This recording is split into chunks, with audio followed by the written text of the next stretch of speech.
जब ईस्वी 1803 में अंग्रेजों ने दिल्ली पर अधिकार किया था, तब लाल किला नितांत गरीब एवं असहाय था। बादशाह शाह आलम द्वितीय अंधा और बूढ़ा था, किंतु जब ईस्वी 1806 में उसका पुत्र अकबर शाह द्वितीय बादशाह बना तो लाल किले की रंगीनियां लौट आईं। पतन के गर्त में पोर पोर डूब चुकी सल्तनत के मालिक होने के बावजूद मुगल बादशाह का हरम फिर से औरतों से भरने लगा। बादशाह की अय्याशियां दिल्ली के नए मालिकों अर्थात अंग्रेजों को भी प्रभावित करती थीं। दिल्ली का पहला अंग्रेज रेजिडेंट डेविड ऑक्टरलोनी मुगल बादशाह की तरह जामा और पगड़ी पहनकर हाथी पर बैठकर दिल्ली की सड़कों पर निकला करता था। उसकी 13 हिंदुस्तानी बीवियां थीं। उसकी बेगमों में हिंदू, मुसलमान, सिख एवं ईसाई सभी धर्मों की औरतें शामिल थीं। ऑक्टरलोनी की प्रमुख बेगम का नाम बीबी मेहरुतन मुबारकुन्निसा बेगम था। वह ऑक्टरलोनी की बेगमों में सबसे कम उम्र की थी तथा बूढ़े जनरल को उंगलियों पर नचाया करती थी। जब तक ऑक्टरलोनी दिल्ली का रेजिडेंट रहा, दिल्ली की वास्तविक शासक यही मेहरुतुन मुबारकुन्निसा बेगम रही। वास्तव में वह पूना में नाचने वाली एक ब्राह्मण लड़की थी जो बाद में मुसलमान बना दी गई थी। डेविड ऑक्टरलोनी संध्या काल में हाथी पर बैठकर तथा अपनी 13 बेगमों को अलग अलग हाथियों पर बैठाकर लाल किले की 4 दीवारी के चारों ओर बनी सड़क पर हवाखोरी करने निकलता था। भारत के कला संग्रहालयों में डेविड ऑक्टरलोनी के बहुत से चित्र देखने को मिलते हैं, जिनमें वह अपने दरबार में मनसद के सहारे अधलेटा होकर चांदी का हुक्का गुड़गुड़ाता हुआ दिखाई देता है। इस तरह के और भी अंग्रेज अधिकारी थे जो उस जमाने में मुगल बादशाहों के हरम तथा उसकी संस्कृति की नकल करके स्वयं को कृतार्थ समझने लगे थे। दिल्ली के इतिहास में प्रसिद्ध दिल्ली का रेजिडेंट थियोफिलस मेटकाफ सुबह नाश्ता करने के बाद आधे घंटे तक चांदी का हुक्का गुड़गुड़ाया करता था।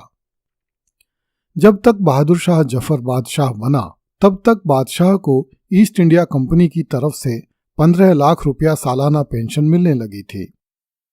बादशाह को लगभग 18 लाख रुपए की वार्षिक आय अपनी निजी संपत्तियों के किराए से मिल जाती थी। बादशाह इस आय में से अपने हरम से लेकर शहजादों एवं सलातीनों को उनके निजी खर्च के लिए हर महीने रुपए बंटवाता था। शाही परिवार के कुछ सदस्य लखनऊ में भी रहते थे, उन्हें भी बादशाह 1000 रुपये प्रतिमाह भिजवाता था। ईस्वी 1850 के दशक में बादशाह बहादुर शाह जफर के शहजादों की आर्थिक स्थिति भले ही खराब हो, किंतु बादशाह का अपना हरम पूरी तरह गुलजार था। उसके हरम में 4 विवाहिता बेगमों के साथ साथ बहुत सी चहेती स्त्रियां भी रहती थीं, जिन्हें इतिहासकारों ने बादशाह की रखेलें कहकर संबोधित किया है। बादशाह का अधिकांश समय हरम में ही गुजरता था।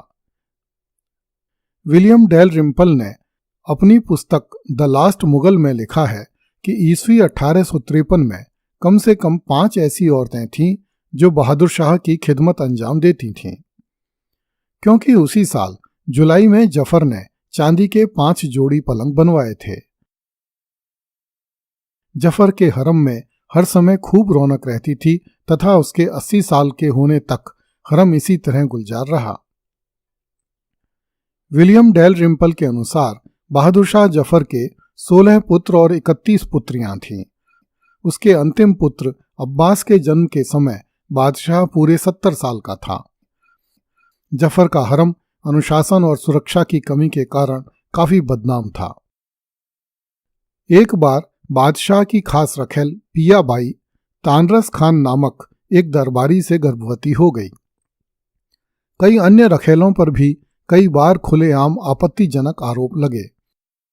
शहजादे जवान बख्त के विवाह से 2 माह पहले एक सिपाही जो लाल किले के यमुना के नीचे के किनारे खुलने वाले पानी दरवाजे के पहरे पर था, वह बादशाह के हरम की एक दासी से प्रेम करने लगा तथा उससे मिलने के लिए चोरी छिपे बादशाह के महल में जाने लगा।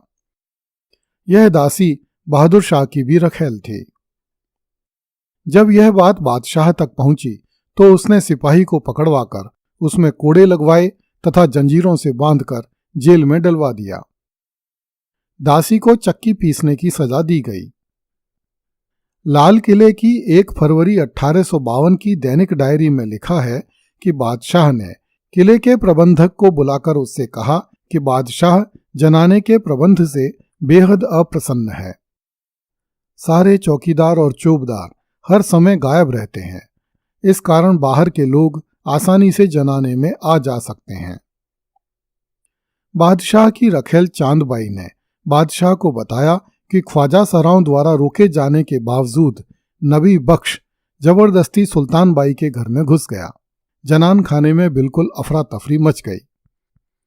विलियम डेल रिम्पल ने लिखा है कि बादशाह में कई खूबियां हो सकती हैं, किंतु हरम को काबू में रखना उसके वश में नहीं था। मुगलों का हरम सबसे अधिक चमक दमक वाली एवं मजबूत संस्था हुआ करता था, किंतु बादशाह बहादुर शाह जफर की तमाम रंगीन तबीयत के बावजूद उसका हरम गुजरे हुए जमाने का खंडहर मात्र ही प्रतीत होता था।